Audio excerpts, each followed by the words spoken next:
Peace and blessings, beautiful souls, magnificent beings.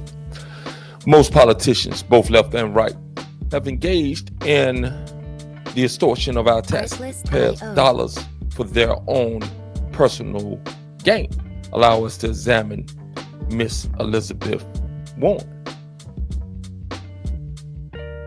Transparency. Why are you bothered by the fact that Elon Musk is attempting to expose all of this fraudulent spending? What is that about? What is the problem here? What is the problem with transparency? Do not touch me. Do not touch me. Senator Warren, I just want to answer a question. How did you get a $12 million net worth on a $200,000 salary in Congress? That's a great question that we must ask. And if we dig deep into not only Elizabeth Warren, but most of those who are politicians at the federal level, in the House and in the Senate, especially those senators, are raking in big bucks. And how are they doing it? Many of them have never owned a business, never run a business. However, their net worth is in the millions, while their annual salary is only $200,000. And this is something that you and I, we should be concerned with. How are you making that money? Who are you representing?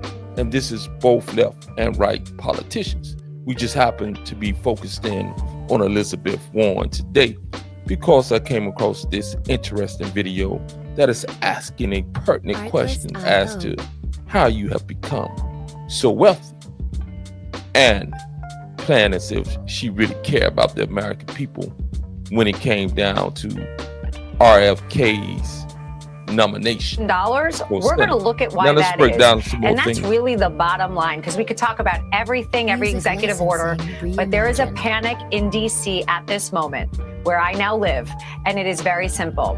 We are cutting them off from their funding. And that means politicians, not just saving taxpayer dollars. And that's where the panic is coming from. It's pretty basic. So you hear her break it down real clear. And this is one of Trump's, one of the peoples that are in Trump's administration. And again, yes, indeed, I did vote for Donald Trump, but I have my issues with Donald Trump on many things.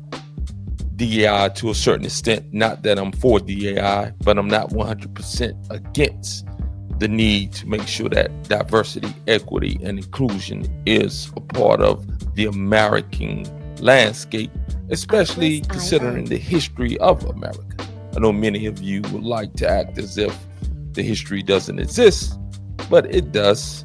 And on a personal note, my mother, she grew up in the Jim Crow South, where she didn't have the full access to the American freedom that this Constitution guarantees. But yet, many of you will try to deny that this is a part of our history. We must take the good and the bad. And as I said before, I'm not just against Donald Trump on that. I'm against him on several other things. But I'm with him on more things than I am against him on. And therefore, that's why he got my vote. But at the end of the day, guys, the Doge team is absolutely necessary so that we can see where our taxpayer money is going. And they have exposed a lot of nefarious things going on, especially in the realm of studying transgenderism in foreign countries. For what? How is that going to benefit the American people? These things have to be exposed. Individuals have to be held accountable. And this is why the Democrats are up in arms, because they have been getting kickbacks. And I'm sure Republicans have as well. But the Democrats were in the driver's seat for the last 4 years and 12 out of the last 16 years.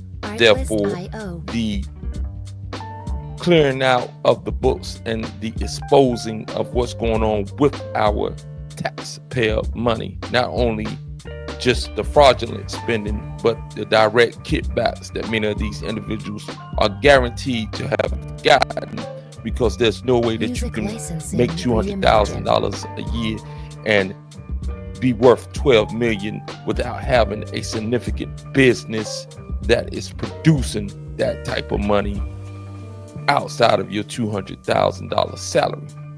Let's keep it 100.